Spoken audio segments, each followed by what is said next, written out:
Now let's get to our game. Yeah, for sure. That was the mindset. We thought we started pretty well actually, and then some penalties kind of, we lost the momentum, and then honestly I thought we finished pretty strong in the last 6 minutes or whatever it was, and was just nice to get one and tie it up going in the second. Brayden, did you obviously the beginning of the series, obviously the physicality, there's been a lot of hits going on. Did you make any sort of a conscious effort going into this one to feel like you needed to focus more on creating offensive opportunities? Myself personally? Yeah. It's the mentality, of the guys that have to be physical on our team. It's a long series, and that's what happens when you start game one. And it's all part of the game. You have to be physical at the same time. You have to play hockey. You have to make plays. And tonight I thought the line mates did a great job of creating space and possessing the puck. And like I said, I'm still going to be physical. That's part of my game. But at the same time, you got to try and pick your spots. Jake, just what were the emotions for you after scoring your first career playoff goal? And then can you just describe your view of that puck coming in? It looked like it was fluttering. How did you kind of see that puck coming at you? Yeah, felt really good because I felt I had multiple instances where I could have made a difference on their first goal. So it was nice to get one back for the team. The emotion of it, it's just exciting, right? It's the playoffs. You want to compete for your team and help out any way you can. And it was a good feeling. And it honestly, the puck came in so slow. I had time to line her up and make sure I got a stick on it. So it was kind of just a perfect storm.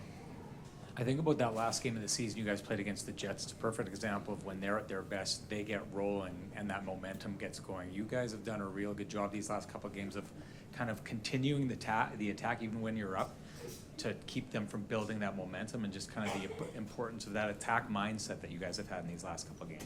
Yeah, they're a good team with obviously highly skilled players, and you continue to make adjustments kind of throughout the course of the series.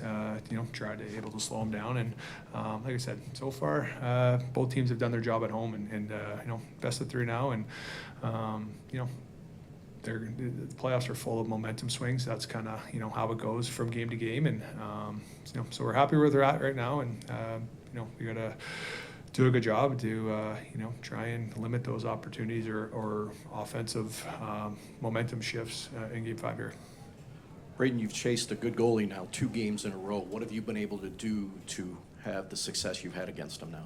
I mean, it's playoffs, and you have to win the net front battle. You have to go to the net, and not even just our series. If you just look league wide right now, how pucks and goals are going into the playoffs, they're not always all pretty, and so it's such a cliche answer, but you get pucks and people and traffic to the net and shoot the puck, and hopefully good things happen. Jake, it was one of the highest scoring blue lines in the league this year, the Blues. It wasn't there in games 1 and 2. How much has it helped you guys as a team to be in the flow of the game with the defense stepping up? Yeah, I think that's when we're at our best, is when we're connected as 5-man units, and our D the last 2 games have been phenomenal.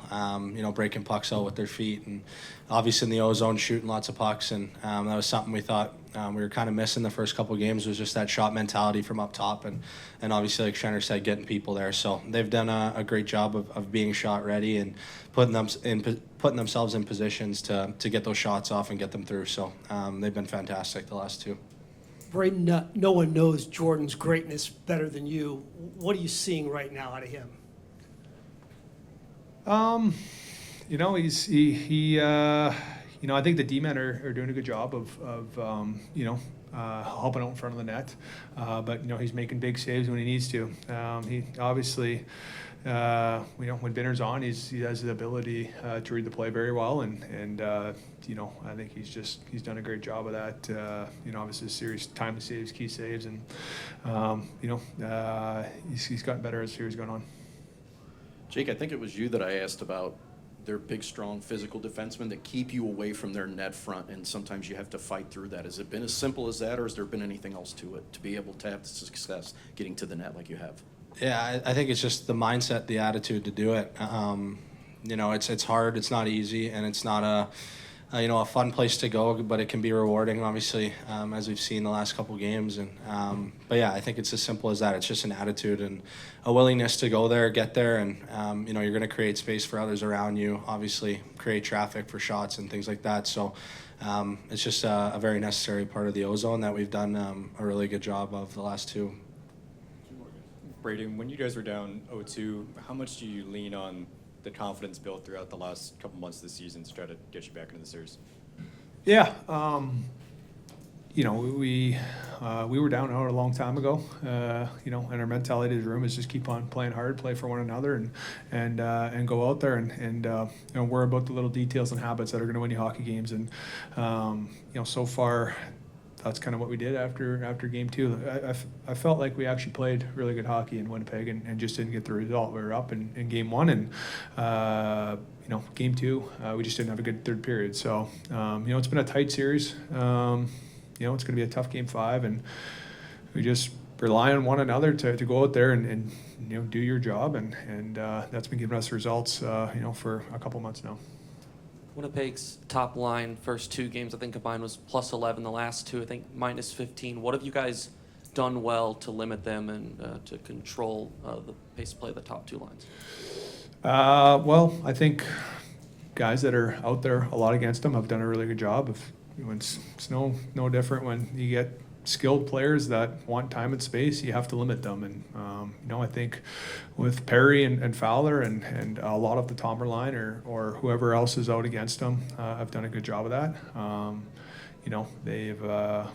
They're able to create a lot of good chances at home, and they had some looks kind of in the past couple of games, but Bitter made a couple of good saves on them, and they're going to make adjustments, and it's on us to guys that whoever out there against them to keep on doing the same job with, said you just have to limit time and space when you get crafty players like that. Brayden, I don't know if you saw it, but if you did, what was it like to see the big rig waving the towel and chugging a beer as you guys came onto the ice? I actually didn't see that. So I actually saw him when I walked off the ice and let him know that he didn't text me when he's in town. So, yeah, it's good to see the big rig. Bertuzzo's here too. And that's what St. Louis is all about. Guys care. That they played for this team, they show up and just embrace fun moments around the hockey rink.